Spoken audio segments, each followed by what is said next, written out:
자, 오늘도 영상 클릭해주셔서 감사드립니다. 오늘 제가 여러분들에게 말씀드릴 이슈는 뭐냐, 여러분들께서 꼭 인지하고 계셔야 되는 증여세에 대한 내용입니다. 한때 용돈이라고 하면 이렇게 흰 봉투에 두둑하게 담아주는 게 정석이었는데, 요즘에는 가족 간에도 은행을 통해서나 휴대폰 뱅킹으로 이체하는 게 일상이 되어버렸습니다. 저도 마찬가지고 여러분들한테도 해당이 되실 텐데요. 근데 이때 아무 생각 없이 이체했다간 추후에 증여세를 왕창 물게 될 수도 있다고 합니다. 살면서 가장 빈번하게 많이 발생하는 계좌이체가 가족 간의 계좌이체인데, 가족 간의 계좌이체는 증여로 추정이 될 수가 있기 때문에 관심과 주의를 더 많이 기울여야 한다고 이해하시는 게 좋을 것 같습니다. 부모 자식 간에 예를 들어 연로한 부모님 혹은 어린 자녀한테 돈을 보내는 경우에도 계좌이체 했을 때 모두 포함인데요. 다만 증여세법을 살펴보면 증여세를 과세하지 않는 비과세 증여재산에 대해서도 별도로 명시를 하고 있습니다. 화면에서 보시는 것처럼 사회통념상 인정되는 치료비, 피부양자의 생활비, 그리고 교육비는 증여세를 과세하지 않는다 라고 명시가 되어 있고, 여기 피부양자의 생활비라고 하는 단어가 용돈이랑 결이 비슷하다라고 볼 수가 있습니다. 따라서 소득이나 재산이 없어서 부양을 받아야만 하는 피부양자에게 주는 용돈은 증여로 보고 있지 않다고 합니다. 그리고 부부간의 이체는 가정을 함께 일궈나가는 경제 공동체 개념을 가지고 있기 때문에 단순하게 계좌로 돈이 이체됐다는 내용만으로는 증여로 추정하기가 어렵습니다. 이와 관련해서 유명한 판례 내용은 부부간의 계좌이체는 증여 외에도 단순 공동생활의 편의자금이나 배우자 자금 위탁관리, 그리고 가족의 생활비 지급 등 다양한 원인이 있을 수 있기 때문에 이 계좌 이체된 사실만으로는 증여로 추정할 수가 없다라는 내용이 있고, 따라서 부부간의 계좌 거래된 내역을 증여로 과세하기 위해서는 국세청이 증여 행위를 입증해야만 한다라고 보시면 될 것 같습니다. 자, 그런데 만약 계좌이체로 받은 돈을 용돈, 생활비 명목 정도가 아니라 좀 큰 돈을 받아서 주식에 투자한다든지 부동산을 산다든지 이런 경우는 굉장히 주의하셔야 됩니다. 계좌이체를 받은 금액으로 집을 사거나 주식을 투자하는 등 본인의 재산을 불리는 경우에는 국세청 입장에서는 그 증여 행위를 포착하고 입증하기가 굉장히 쉬워지기 때문에 증여세를 과세할 수 있다고 합니다. 가족 간의 계좌 거래에 대해서 세무조사는 상속이 발생한 날로부터 과거 10년치 동안을 포착하고 있다라고 보시면 되는데, 보편적인 기간이 이렇다라는 거고, 비정규적으로 발생하는 수시 조사 같은 경우에는 재산을 취득한 자금의 원천이 어디서부터 왔는지를 깊게 조사하기 때문에 3년이든 5년이든 더 늘어날 수도 있습니다. 근데 사실 10년 전에 내가 어디다 이체했고 거래를 했는지 기억할 수 있을까요? 그래서 우리가 이런 상황에 대비를 해야겠죠. 어떻게 대비하냐? 이체하실 때마다 적요라는 항목에 메모를 해두는 겁니다. 이유는 추후에 증여로 추정됐을 때 소명 자료를 제출하기 위해서 이건 증여가 아니다 라는 걸 입증할 수밖에 없기 때문인데, 예를 들어 부모님이 온라인 주문을 어려워하셔서 돈을 받아서 대신 구매를 했다라고 하면 명확하게 부모님의 에어컨, 냉장고를 구매했다 라는 내용으로 기록을 해두고, 나중에 이 기록을 가지고 증여로 추정됐을 때 소명할 수 있는 이 자료를 확보하기 위함이라고 보시면 되는 겁니다. 자, 그리고 많이들 궁금해하실 만한 가족한테 증여세 없이, 세금 걱정 없이 줄 수 있는 금액, 즉 비과세 증여 금액 말씀드릴 건데, 그 전에 여기서 잠깐 제가 기분 전환을 위해서, 시청자분들을 위해서 제가 항상 깜짝 선물을 드리고 있죠. 바로 뭐냐, 제가 항상 여러분들에게 뭐라고 말씀을 드려요? 이 뉴스만 평소에 여러분들이 챙겨보셔도 돈이 된다, 돈을 벌 수 있다, 이렇게 제가 말씀을 드리고 있는데, 자, 여기서 보시는 이 순살아파트, 철군누라, 자, 이런 뉴스를 보시면서 여러분들은 어떤 생각을 하는지, 그냥 뉴스만 보고 끝내는지 제가 항상 이제 되물어보고 싶은데, 자, 그 이유가 뭐냐, 제가 이제 8월달에 여러분들에게 뭐라고 말씀을 드렸어요? 이 초전도체에 관심을 가지신 분들은 반드시 뉴스만 보고 넘기지 마시고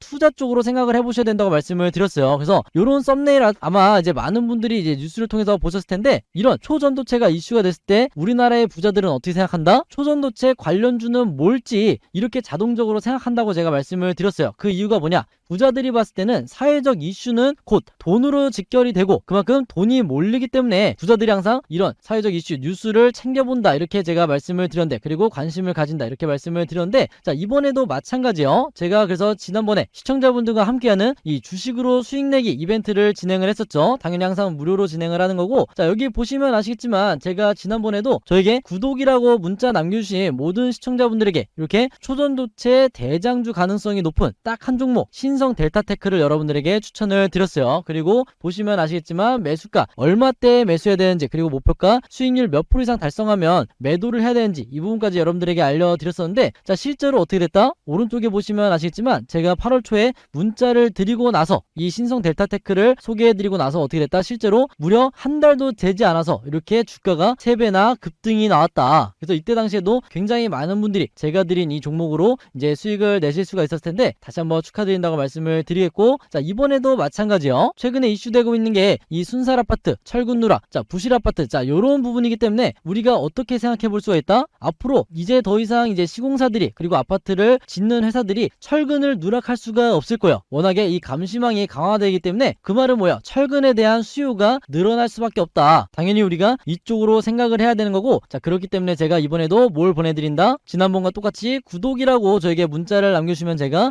철근 관련주, 앞으로 대장주 역할을 하면서 주가가 크게 뛰어오를 이 한 종목을 제가 문자로 여러분들에게 알려드릴 거예요. 그래서 여러분들이 주식으로 수익 내는 연습을 한번 해보시라, 이렇게 말씀을 드리겠고, 혹시라도 내가 주식을 하지 않는다 하시는 분들은 주변에 주식하시는 분들에게 추천해 주셔도 되고, 아니면 이제 나이대가 많고 자녀분들이 있으신 분들은 이제 이 종목을 가지고 자녀분들에게 이 종목을 한번 사봐라, 이걸로 한번 수익을 내봐라, 이렇게 조언을 해주실 수도 있는 거겠죠. 그래서 지금 이 영상을 보시는 시청자분들 중에 이 종목 나도 이번에 좀 궁금하다 하시는 분들은 누구나 상관없이, 그리고 어느 시간대건 상관없이 부담없이 이렇게 저기 상단에 제 번호 항상 남겨놓고 있죠. 제 번호 010-5826-4556으로 간단하게 뭐라고? 구독이라고만 이렇게 간단하게 적어서 저에게 문자 보내주시면, 이런 식으로 지난번처럼 구독이라고 문자 보내주시면 제가 요분들에게 똑같이 무료 추천 급등주 문자 보내드릴 거예요. 아시겠죠? 그래서 제 번호 010-5826-4556으로 구독이라고 문자 보내주시면 여러분들이 직접 이제 수익 내는 연습을 해보실 수가 있는 거고, 제가 대신 해드리는 거 아니니까요. 그리고 수익 내시면 항상 이렇게 영상마다 좋아요 한 번씩만 꼭 눌러주시라, 이렇게 다시 한번 말씀을 드리겠습니다. 자 그러면 다시 돌아와서 가족 간의 비과세 증여 금액은 증여를 한 날에서 10년 동안의 기간을 기준으로 배우자에게 줄 때는 6억까지, 성인 자녀 5천만원, 미성년 자녀는 2천만원, 형제 자매 며느리 사위 같은 경우에는 1천만원까지 증여세 없이 줄 수 있습니다. 10년으로 보니까 맘 편히 계좌이체를 할 수 있겠나 싶기도 하네요. 그래서 계좌이체 거래 시 반드시 증빙을 갖춰놓는 걸로 준비를 하시는 게 베스트라고 볼 수 있겠습니다. 마지막으로 시청자분들의 반응을 잠깐 같이 보도록 할 텐데요. 우선 8481번님은 뭐라고 남겨주셨냐? 세금 다 내고 남은 걸 가족과 공유하는데 세금을 또 내는 게 과연 정상인지, 이렇게 말씀해 주셨고, 그 밑에 평생 세금 내고 모은 자산도 나중에 자식 물려주면 어마어마하게 뜯어감, 상속세는 이중 과세다, 폐지되어야 함, 이렇게 말씀을 남겨주셨어요. 또 맨 밑에는 10년에 5천이면 열심히 살아온 중산층도 자식 집 살 때 돈 보태는 순간 세금 내고 노후 소멸이다, 이렇게 얘기를 해주셨습니다. 제 생각에는 아예 안 낼 수는 없더라도 현재 물가 기준을 고려해서 한도액을 조금씩 늘려주거나 세율을 낮춰주는 건 어떨까라는 조심스러운 생각이 드네요. 여러분들의 생각은 어떠실지 궁금하고요. 자 그럼 마지막으로 오늘의 한마디, 당연히 오늘도 여러분들에게 말씀을 드려야겠죠. 자 오늘의 한마디는 뭐다?